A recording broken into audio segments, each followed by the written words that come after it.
ನಮ್ಮದು ಚಂದ್ರಪಟ್ಟಣ ತಾಲೂಕು ವಾರ್ನಳ್ಳಿ ಅಂತ. ಹೋದ ಸಲ ಈಗ 3 ತಿಂಗಳಾಗಿತ್ತು ಬಂದು. ಅಣ್ಣವ್ರು ಬೇಕು, ಹುಷಾರಾಯ್ತು. ಏನಾಗಿತ್ತಮ್ಮ ಅವ್ರಿಗೆ? ಸೋಕ ಆಯ್ತಾ? ಬಂದು ಬೇಡ್ಕೊಂಡು ಹೋಯ್ತಾರಕ್ಕ ನೀವು? ಚೆನ್ನಾಗಿದ್ದಾರಣ್ಣ ಈಗ? ದೇವ್ರು ಒಳ್ಳೇದು ಮಾಡಿ ನಿಮಗೆ. ಆಯ್ತಾ, ಒಳ್ಳೇದಾಗಲಿ. ನಿಮ್ಮ ನಂಬಿಕೆ ಚೆನ್ನಾಗಿರ್ಲಿ ಅಲ್ವಾ? ಆದ್ಮೇಲೆ ಮರಿಬೇಡಿ, ಮನೆಗೆ ಒಂದು ಫೋಟೋ ಇಕ್ಕಳಿ, ಒಳ್ಳೆ ಪೂಜೆ ಮಾಡಿ ಸಾಕು. ಅದಾ ಆಗ್ಬೋದು. ನಿಮ್ಗೆ ಹೇಳ್ಬೇಕು ಬುದ್ಧಿ ನಿನ್ನ ಇನ್ಸ್ಟಾಗ್ರಾಮ್ ಕೆಲಸದಲ್ಲಿ ಸಿಕ್ಕಾಪಟ್ಟೆ ಪ್ರಾಬ್ಲಮ್ ನಡೀತಾ ಇತ್ತು.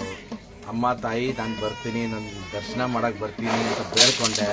ನನಗೆ ಒಳ್ಳೇದಾಗಬೇಕಂತ ಬೇಡ್ಕೊಂಡೆ. ತಾನಾಗೆಲ್ಲ ಆಯಿತು. ಮನಸ್ಫೂರ್ತಿಯಾಗಿ ಬೇಡ್ಕೊಂಡ್ರೆ ಎಲ್ಲೇ ಎದ್ದು ನಿಂತ್ಕೊಂಡು ಮನಸ್ಫೂರ್ತಿಯಾಗಿ ಬೇಡ್ಕೊಂಡ್ರು ಸಾಕು, ಒಳ್ಳೇದಾಗೇ ಆಗತ್ತೆ. ನಾನೇ ಒಂದು ಸಾಕ್ಷಿ. ಹಣಕಾಸಿರಲಿ, ದುಡ್ಡಿರಲಿ, ಎಂಥದೂ ಇಲ್ಲ. ಅಮ್ಮ ತಾಯಿ ನನಗೆ ಒಳ್ಳೇದು ಮಾಡು ಅನ್ನೋದು ಬೇಡ್ಕೊಂಡ್ರೆ ಡೆಫಿನೆಟಾಗಿ ಒಳ್ಳೇದಾಗೇ ಆಗತ್ತೆ. ಬಂದು ದರ್ಶನ ಮಾಡ್ಕೊಂಡು ಹೋದ್ರೆ ಸಾಕು. ದುಡ್ಡು ಎಷ್ಟು ಕೇಳ್ತಾರಲ್ಲ ಇಲ್ಲಿ? ಏನು ದುಡ್ಡೇನು ಕೇಳಲ್ಲ, ಎಂಥದೂ ಇಲ್ಲ. ಭಕ್ತಿ ಒಂದು ಚೆನ್ನಾಗಿದ್ರೆ, ಭಕ್ತಿ ಒಂದಿದ್ರೆ ಸಾಕು.